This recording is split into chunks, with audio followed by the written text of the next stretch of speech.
Байцгаана уу эрхэм хүндэт үзэгчдээ Дундгой аймгийн онцгой байдлын газрын дэргэдэх Мазалай театраас мэдчилж байна. Энэ удаад бид бүхэн хүүхэд багчуудын аюулгүй байдлыг хангах хамгаалах мэдлэгийг олгох зорилгоор амар мэндийн анхны алхам сургалтыг дохионы хэлний орчуулгатайгаар хүргэж байна. Эцэг эхчүүд та бүхэн хүүхдийн аюулгүй байдлаа ханган хамгаалах талаарх мэдлэгийг хүүхэд багчуудтайгаа хамтран дараах сургалтаас олж аваарай.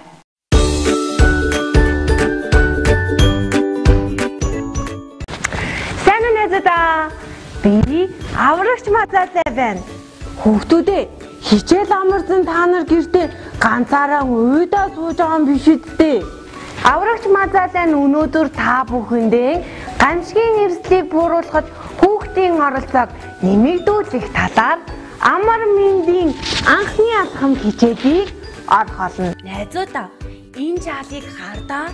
Энэ жаал өөрийнхөө аюулгүй байдлыг хангахын тулд бүх юмаа бэлдсэн байна. Жишээлбэл өвдсөн үед туслах эрүүл мэндийн анхны тусламжийн хайрцаг, гар утас, шаардлагатай утасны жагсаал, гар чийдэн, дохио өгөх хэрэгсэл нөгөд байна. Мөн энэ жаал удирдлагын онцлогт тохируулан зөв хуудалсан байна.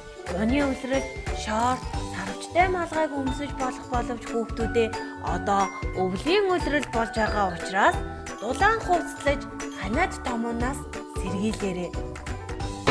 Хүүхдүүдээ гэртээ аюулгүй байхын тулд юу хийж болох вэ ба юу хийж болохгүй вэ гэдэг талаар одоо бүгдээрээ сурцгаая.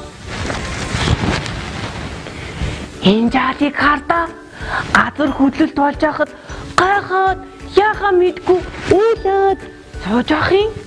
Та нар бүгдээрээ газар хөдлөлтийн тухай сонсож ирсэн биз дээ. Хэрвээ газар хөдлөлт болох юм бол та нар маш аюултай. Тэгэхээр газар хөдлөлт болох юм бол толгоогоо маш сайн хамгаалаад аюулгүй газар зогсох хэрэгтэй. Аль эсвэл аав ээжээсээ асуугаад орон доогуур орж нуугдах уу, ширээн доогуур орж нуугдах уу, хаана нь би аюулгүй байх вэ гэдгээ аав ээжээсээ асуугаарай. Эцэг эхчүүдээ таны гэр оронд чинь барилгын даатын хамны дагуу болон хоёр цонхны голын хэсэг бат бөх ширээний доор нуугдвал таны хүүхэд аюулгүй байх болно шүү. Энэ жаалыг хардаа газар хөдлөлт болоод гэрт нь аимшигтай чичирхийлэл мэдэгдээд ширээн дээрээс нь юмнууд норж байхад чинь аюулгүй байдлаа хангаад толгоогоо хамгаалж ширээнд орногдсон байна. Энэ хүүхэд маш сайн онц хүүхэд. Харин хүүхдүүдээ энд юу болж байна вэ? Үер усны талаар та нар мэдхүү?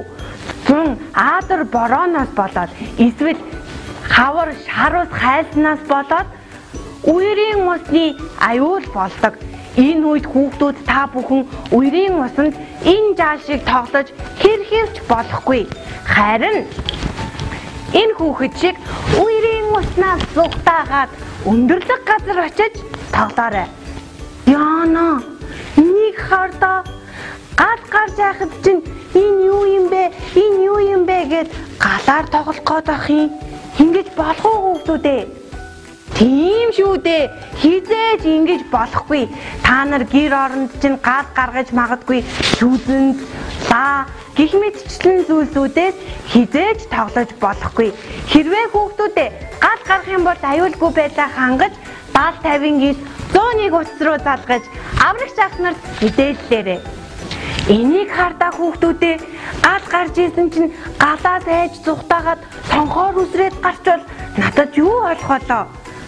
Аврагч Мазалай нь 3 давхрын зааланд хичээл зааж исэн чинь гал гараад цонхоор үсэржүүл аврагч Мазалай нь та нартай дахиж хизээж уулзаж чадахгүйгээр аюулд орно шүү дээ. Тийм учраас хүүхдүүдээ гал гарахад аюулгүй талбай руу гарахдаа заавал хаалгаар гараарай. Хэрвээ хаалгаар гарах боломжгүй байх юм бол хүүхдүүдээ зузаан, нүмрэг, эсвэл бол өөрийгөө нууж болох зүйлсээр бүтээгээд хаалгаар гараарай. Хаалгаар гарахдаа галын утаа маш аюултай байдаг учраас болж өгвөл хамраан таглаад агаарыг маш айжуухнаар амьсгалаарай. Хүүхдүүдээ одоо ч өвөл болоод гадаа хүүтэн байна шүү. Тэгээд бас хавар манай аймагт маш их цасан шуурга болдог учраас биднэрт бас аюултай байдаг. Ийм цасан шуурга, шорон шуурга болсон үед энэ жаал шиг толгой нүцгэн нимгэн хувцастай айл хисээд гадуур дими тэнэд ганцаараа явж болох уу хүүхдүүдээ? Хизээж ингэж болохгүй. Харин үүний оронд гэртээ дулаахан сайхан сууж авах хэрэгтэй. Хэрвээ аян замд гарах зайлшгүй шалтгаан гарах юм бол дулаан хувцаан өмсөв малгай ороостон зүгээд аав ээжтэйгээ хамт аялаарай. Эцэг эхчүүдээ та бүхэн гадуур хол замд гарахтаа техникийн бүрэн бүтэн байдлыг хангаж аюулгүй байдлаа сайдар хангаж аваарай. Хүүхдүүдээ одоо бүгдээрээ гэртээ осол аюулгүй байцгаах талаар зөвлөмжийг гарцгаая. Хүүхдүүдээ та нар хэрвээ гэртээ ганцаараа үлдэж байгаа бол аав ээжийнхээ үгэнд орж заавал загсан захиасыг нь заавал биелүүлээрэй. Шүзэнд хизээж шүзэнээр тоглож гал гаргаж болохгүй. Энэ хоёр хүүхдийн аль нь зөв үйлдэл хийж байна вэ найзуудаа? Хацгаая. Мэдээж шүзэнээр тоглохгүй байх нь зөв. Шүзэн болоод маш аюултай. Хүүхдүүдээ энэ хоёрыг хардаа та нар гэртээ золгүй тохиолдлоор түлэгдэх юм бол шархан, утлын тоос дүүрхэж, эсвэл барааны завангаар савандаж хизээж болохгүй. Заавал эмчэд хандаж заавар зөвлөмж аваарай. Эмчийн утас хийдэлээ хүүхдүүдээ мэдээж 70-59-103 эмчнэр дуу залгуул эмчнэр үргэлж бэлэн байдаг шүү хүүхдүүдээ. Тэгээд шаргаан ингэж бохирдуулж оролдолгүйгээр цэвэрхэн болт хийгээд эмнэлэгт очоорой. Энэ хоёрын аль нь зөв үйлдэл вэ? Мэдээж энэ хүүхдийн зөв. Одоо дараагийн зөвлөмжийг харцгаая. Та нарт бүгдээрэнд нь гар утас байдгүй. Гар утсаар хитрхи их битгий тоглоорой. Нүдэнд маш их аюултай шүү. Гар утсаа зэнэггүй болох юм бол ийм залгууранд залгах уу? Эсвэл ийм залгууранд залгах уу? Аль нь зөв байна? Харцгаая. Мэдээж хүүхдүүдээ гар утсаа залгахдаа цахилгаан хэрэгслийн ачаалтыг хэтрүүлж нэг залгууранд маш олон зүйл залгах юм бол гар гарах аюултай шүү. Ээж аавдаач бас хэлээрээ. Томчууд ч гэсэн мэддэггүй байхгүй да. Энийг хардаа аав ээж нараа гэртээ хүүхдэд аюул учруулж болох үс хортой бодис материалыг гэртээ хадгалж огтгомж болохгүй.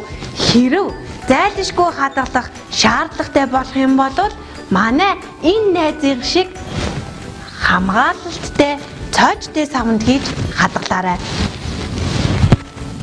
За хүүхдүүдээ сурсан мэдсэн зүйлсээ баталгаажуулаад аль нь аль вэ гэдэг асуултанд хариулцгаая.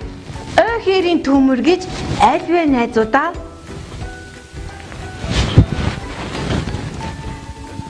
Энд байна. Ой болон хээрийн бүсэд гал гарахыг ой хээрийн төмөр гэж нэрлэдэг. Орон байрны төмөр харин аль вэ? Орон байрны төмөр болвол энд байна. Манай Дундгов аймаг орон байрны төмөр гарах маш их өндөр эрсдэлтэй байдаг учраас хүүхдүүд та бүхэн гэртээ галын аюулаас маш сайн болгоомжлох хэрэгтэй.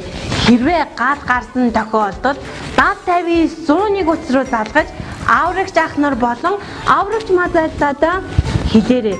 Бид нар маш хурдан очиж гал төмрийг унтрааж та бүхэнд туслах болно. Үер аль вэ? Үерийн усанд тоглож болохгүй шүү найзуудаа. Газар хөдлөлт аль вэ? Газар хөдлөлтийн үед яах вэ найзуудаа? Түрүү би чинь юугээд хэлчихлээ? Байц. Гайхаад зогсох билүү? Үгүй.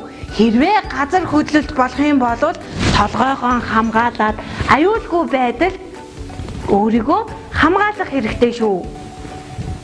Нэг зүйлийг давхар сануулхад хүүхдүүдээ газар хөдлөлт болон галын аюул гарсан үед орон байрнаасаа бөөнөрөө гарах гэж байгаа бол заавал баруун гарын дүрэн баримтлаад нэгийн суваагаар яалахгүй нэгнийгээ түлхэхгүй гүйхгүй гэсэн зарчим баримталж аюулгүй тал байд гараарай.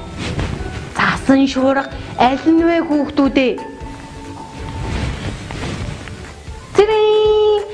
Цасан шуурганы үед гадуур нингэн хувцастай ганцаараа явж хэрхэрж болохгүй. Заавал аав ээжтэйгээ явцгаан шүү найзуудаа. Цөлжүүлт аль вэ? Цөлжүүлт юунаас болж үүсдэг вэ гэхээр хүүхдүүдээ байгаль орчны бохирдол усны хомслоос болж цөлжүүлт үүсдэг учраас эзэн чихрийн цаасаа уусан ундааныхаа савыг заавал хогийн савнд хийгээрээ аврагч мазаалаа зөвлөж гин шүү. Хүүхдүүдээ та бүхэн бүгдээрээ амралтынхаа өдрүүдийг үр ашигтай өнгөрүүлж хүүхдүүдээ таних мэдснээ зурж мэдлэгийн улам нэмээрээ. Аврагч мазаалаадаа зурсан зургаан Дундгов аймгийн онцгой байдлын газар гэсэн пэйж хуудасаар илгээгээрэй. Баярлалаа найзуудаа.